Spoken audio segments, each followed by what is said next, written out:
días para todos, todas y todes. En esta oportunidad, nuestro grupo conformado por Pedro Arcia, José Hernández, Lady Santos y quien les habla, Sandy Ruiz, vamos a tener la oportunidad de analizar un poco el impacto y los daños causados por el conflicto armado en el municipio de Chalán.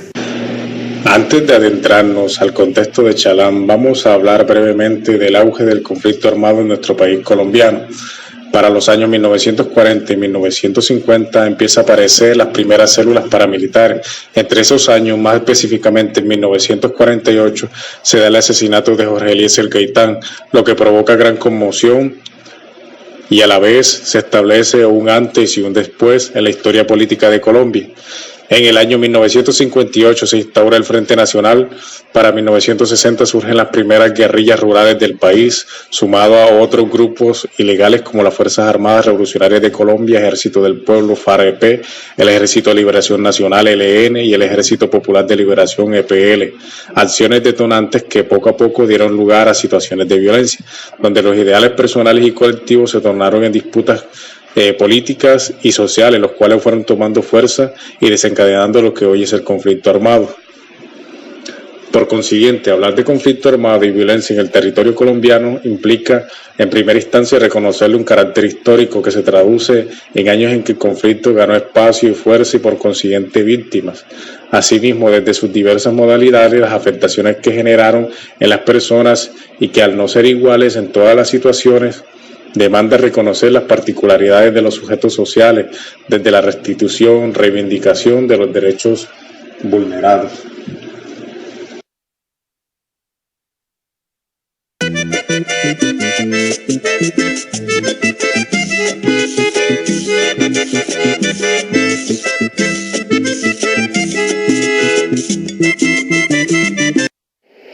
Este cortometraje tiene lugar en el municipio de Chalán, ubicado en el departamento de Sucre, fundado el 10 de enero de 1745 por Francisco Javier Chamorro y sus dos hermanos. Limita al norte con el municipio del Carmen de Bolívar, por el sur y el oeste con el municipio de Coloso y por el este con el municipio de Ovejas. Tiene una extensión total de 75 kilómetros cuadrados. El territorio del municipio de Chalán hace parte de la formación geológica de la serranía de San Jacinto y Montes de María, unidad constituida por centuriones montañosos, escabrosos y disertados, que combinan valles y montañas escarpadas con alturas que oscilan entre los 2.000 y los 600 metros sobre el nivel del mar.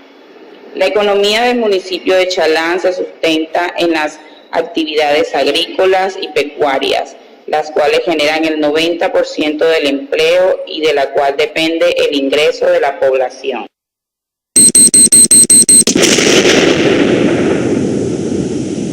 Bueno, ahorita entonces continuamos con la intervención del señor Álvaro Méndez. Señor Álvaro, cuénteme que para usted, ¿qué es el conflicto armado? ¿Qué entiende usted por eso ya que lo vivió? ¿Cómo me lo describiría? Muy buenos días. Para mí el conflicto armado es una pelea entre bandos, o sea, entre varios grupos, ya llámense armados o no armados, pero es un conflicto que hay entre dos o más grupos. En este caso, en el municipio de Chalán, en el año 1996, 12 de marzo, nos cogió por sorpresa que un burro bomba se ha utilizado como medio bélico para la guerra, donde murieron 11 policías, donde fueron incinerados, muertos, algo trágico que nunca se había visto en esta población tranquila, apacible, que antes de este suceso era una población que iba surgiendo, un municipio que iba con todos los rigores de la ley, marcados como el municipio en desarrollo número 1 del departamento de Sucre. De allí, después de eso, llegaron las horribles noches, las noches de dolor, de silencio, donde habían las muertes selectivas, desde el año 1996 hasta el año donde matan al sacerdote el sacerdote José Luis Fernández del municipio de Oveja, un joven de 33 años, fue donde nos mandaron la ley en el gobierno de ese entonces. Señora Hilda, tengo entendido que el municipio de Chalán quedó sin las fuerzas militares durante varios años, de 6 a 7 años aproximadamente. Cuénteme cómo fue esa situación. Bueno, la situación allá no fue nada fácil, porque muchas familias, como estaba la ley de ellos, ellos reclutaban menores, unos se iban obligados, otros de pronto, por fuerza mayor, no sé, pero entonces de todas maneras la tranquilidad, las pocas familias que quedaron allá, porque muchos nos desplazamos,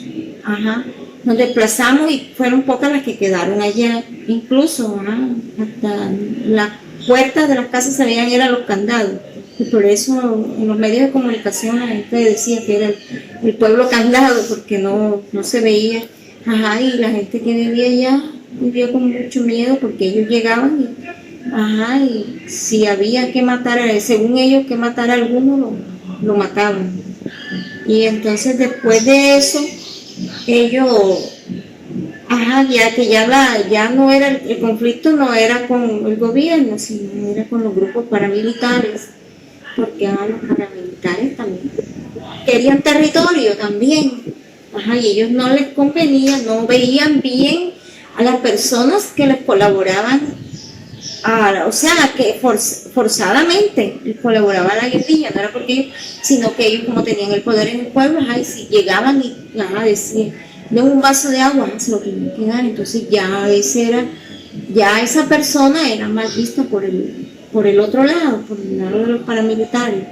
Bueno, y entonces eso se vivía así hasta que ya llegó la fuerza pública, que pudieron llevar la fuerza pública después de la muerte del sacerdote, que fue lo que le dio la vuelta al mundo, ya lo último que le dio del municipio de Chalán, porque le dio la vuelta al mundo lo del caso del burro bomba, y después remata lo de la matada del sacerdote. ¿Pero por qué? Porque el sacerdote, según eso, descubrió, él sabía, se dio cuenta que estaban sembrando cilindros porque iba a haber una reunión episcopal, algo así, allá en Chalán, y entonces, y él informó, entonces ya con eso fue enemigo para ellos, entonces la muerte de él le vino, de eso.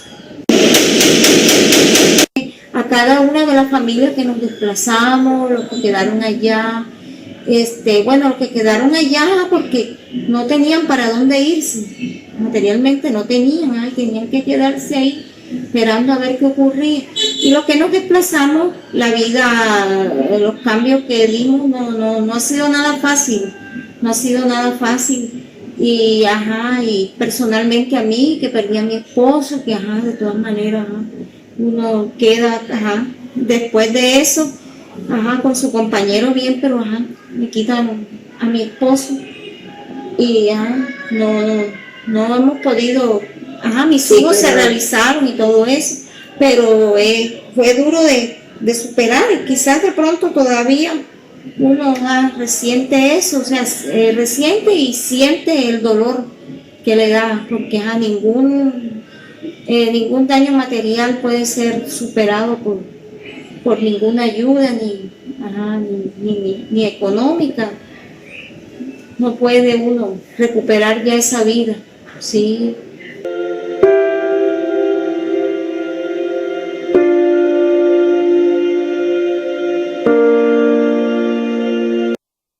Uno de los resultados del conflicto armado en el municipio de Chalán es que se impidió el progreso de la educación y se agravó las desigualdades a nivel municipal, departamental y nacional. Y como las disparidades en la educación pueden atizar un conflicto, el resultado es un círculo de violencia y aumento de la desigualdad que se refuerza en sí misma.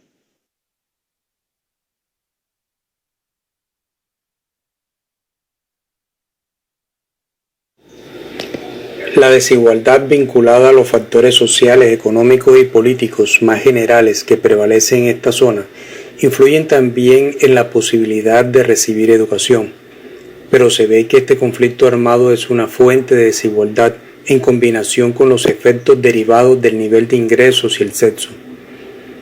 Para los hogares más pobres del municipio, este conflicto suele equivaler a una pérdida de bienes e ingresos, de modo que con los pocos recursos de reserva que tienen, no les queda otro remedio que sacar a los niños de la escuela.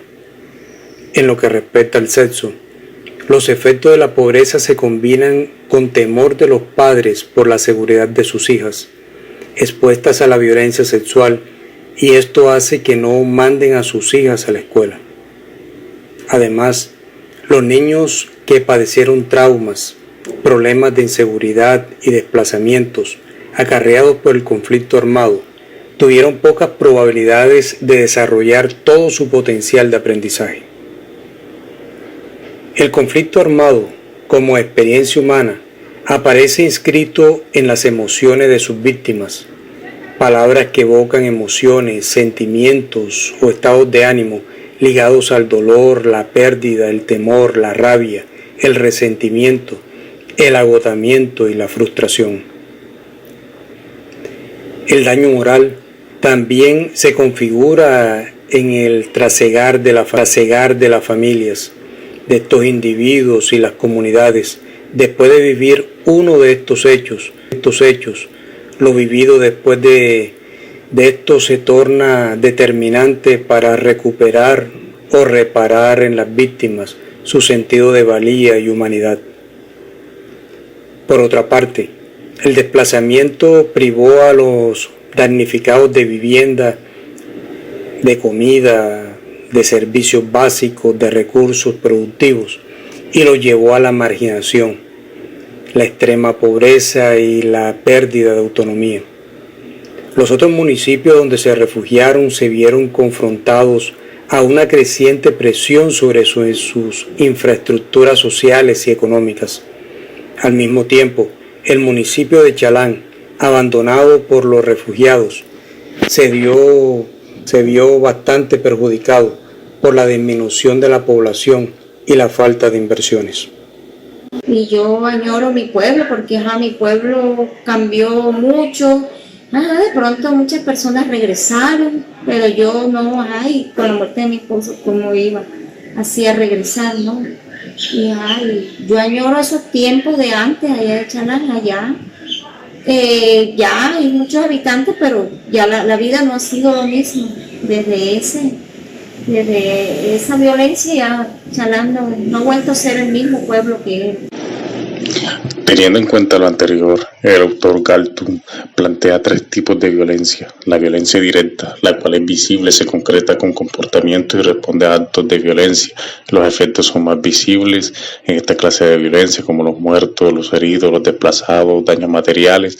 Y está la violencia estructural, que se centra en el conjunto de estructuras que no permiten la satisfacción de las necesidades y se concreta precisamente en la negación de las necesidades básicas.